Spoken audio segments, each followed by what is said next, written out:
Hello, dear human, and welcome to another Thoughts in the AM.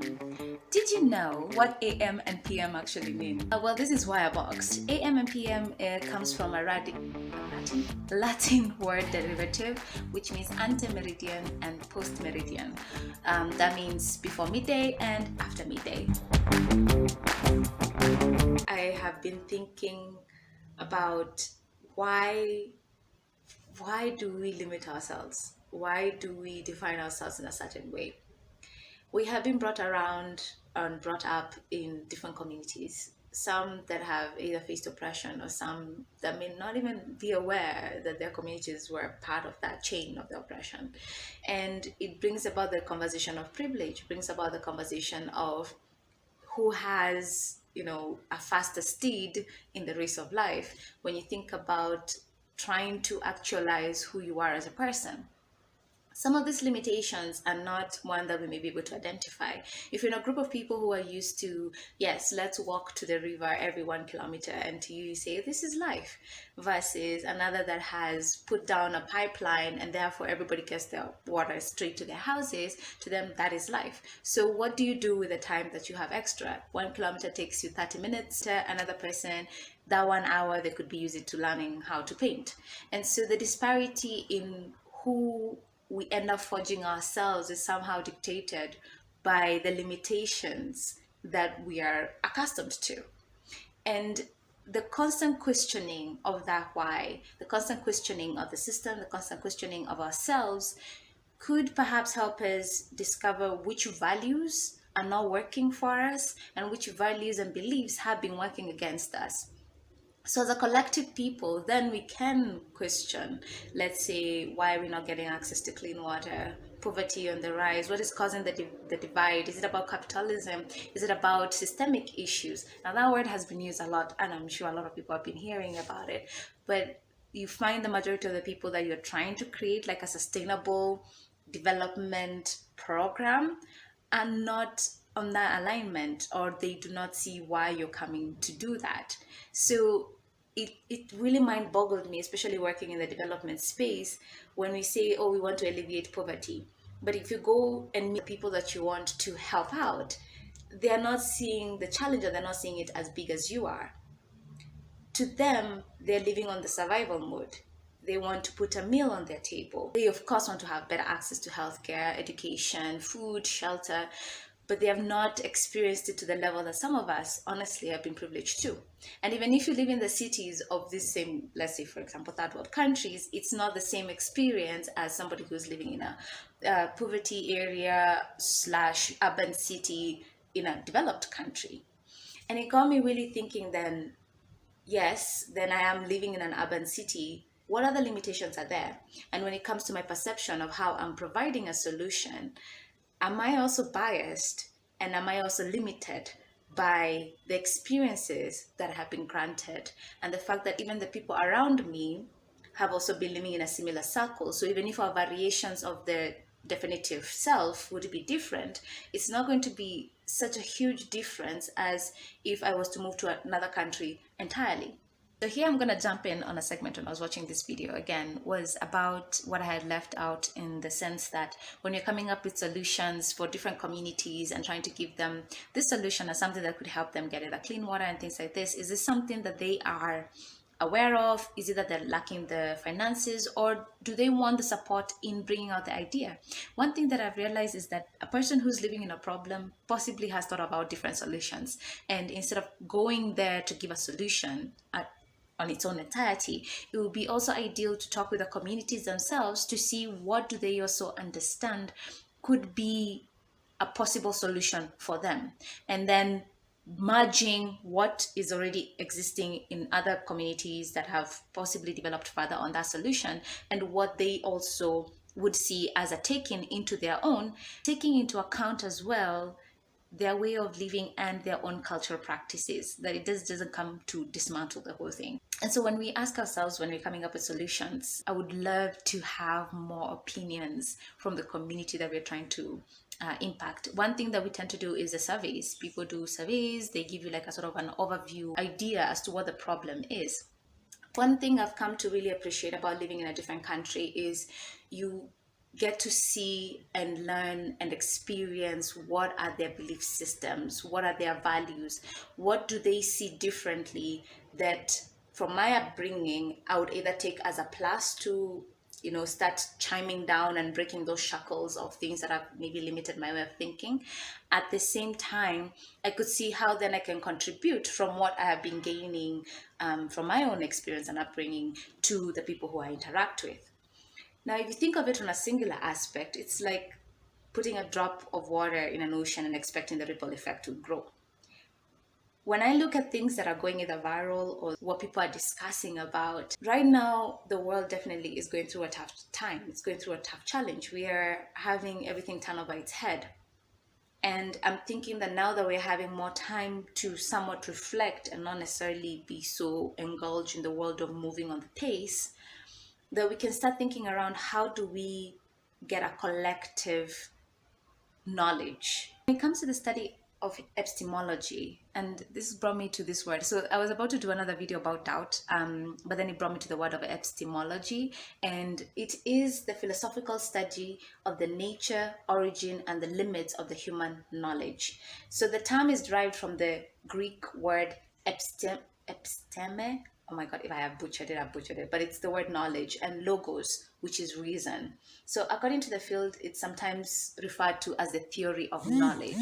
One of the things that got me into doing communication and marketing was that I felt as an engineer, I would explain terms with all these big words, but then I'll be like, what if then the people don't see the essence of my technology? And then that drove me into how then do marketers do it? How are they able to get people to buy into ideas? Some of these ideas have caused a bit of issue when it comes to the societal brinks that we're looking at. I mean, take, for example, social media right now.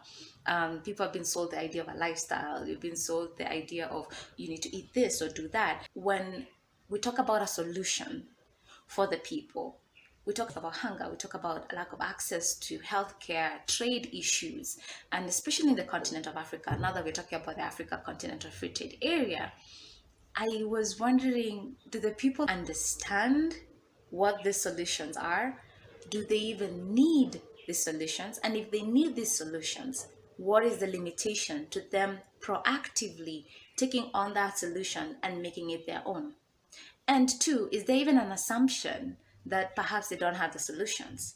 And maybe what they're lacking is the access to the finance or the access to further knowledge on how they can build upon an idea that they have. In this episode of Firebox, it would be exploring the concept, or rather the theory of knowledge.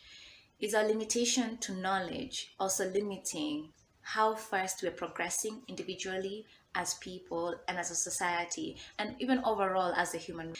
If we remove the limitations, like I take you as a person, you decide to look into different cultures, you look into different ways of thinking, art, or expression, and you decide that you're going to be dressing up like a Harajuku girl, you're an African lady, and maybe do a little bit of a twist of it and have, like, let's say braids, and you want to wear moon boots and dance to Elton John music.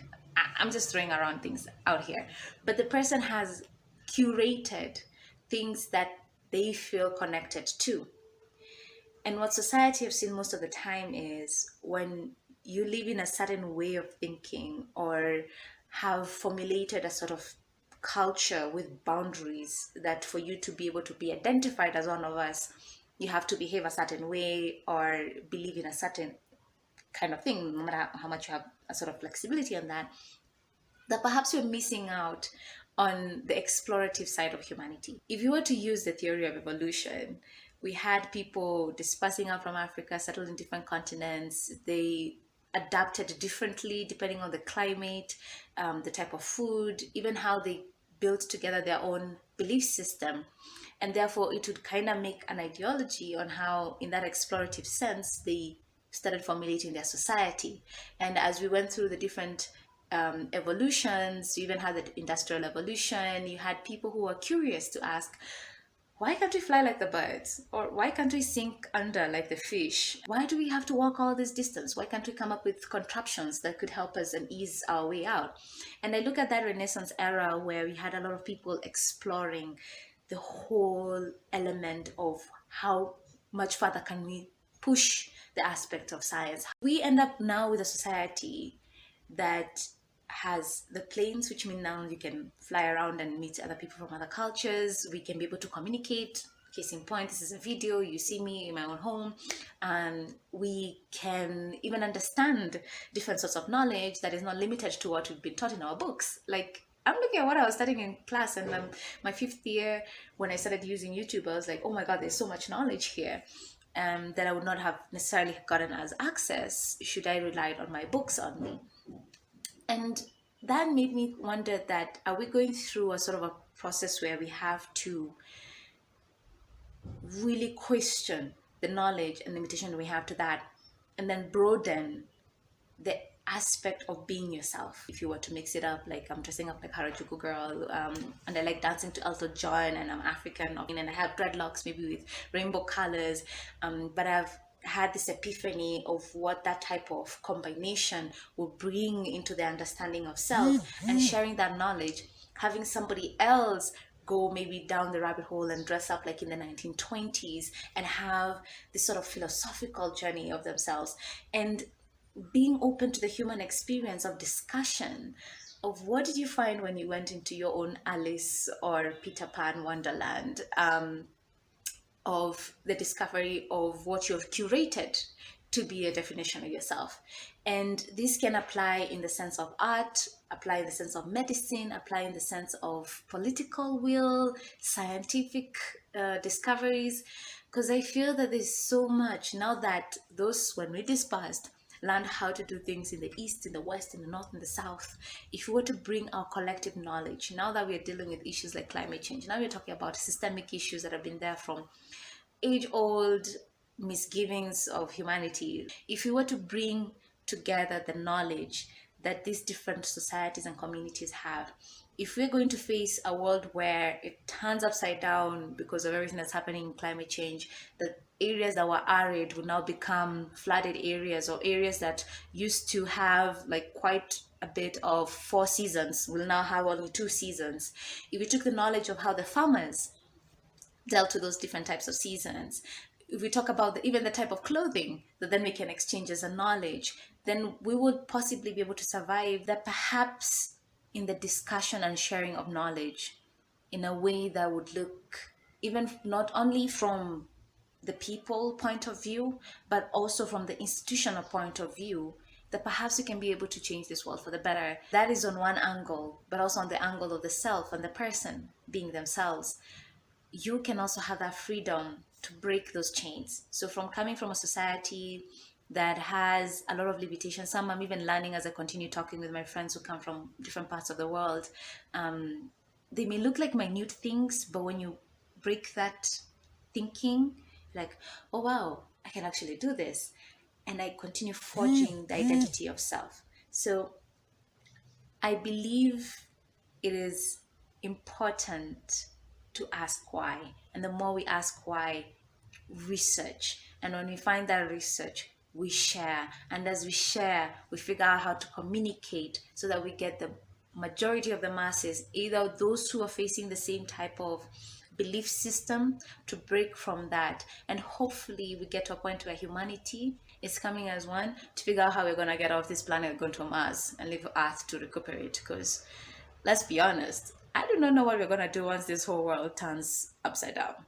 So either we get our information together in a pot and we all sit like in a council of elders, all of us, and talk with the different generations and figure out what you're going to do to rectify most of this, or we're going to be sitting there and just be like, let's have the popcorn because damn, things have hit the fan.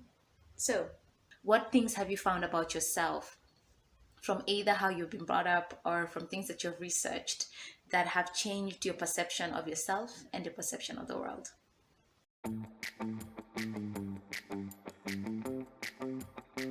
The purpose of this video is for me to, I'm looking at it in 2 ways. One is to get content moving, and 2 is a sort of compromise I made with my brain, because I always wanted to bring out like a very perfected, researched, documented type of video. But the more I did that, the more either other things that I have in my whole circle would interfere with my timing. And so I thought of, they always say insanity is doing the same thing over and over again, expecting different results. So in this case, I'm going to split it. That is the solution I'm going for. So I'm going to split how I'm going to do this. First bit would be I produce a video, get comfortable with doing the videos, which means speaking out on an idea and try to keep them within one tangent.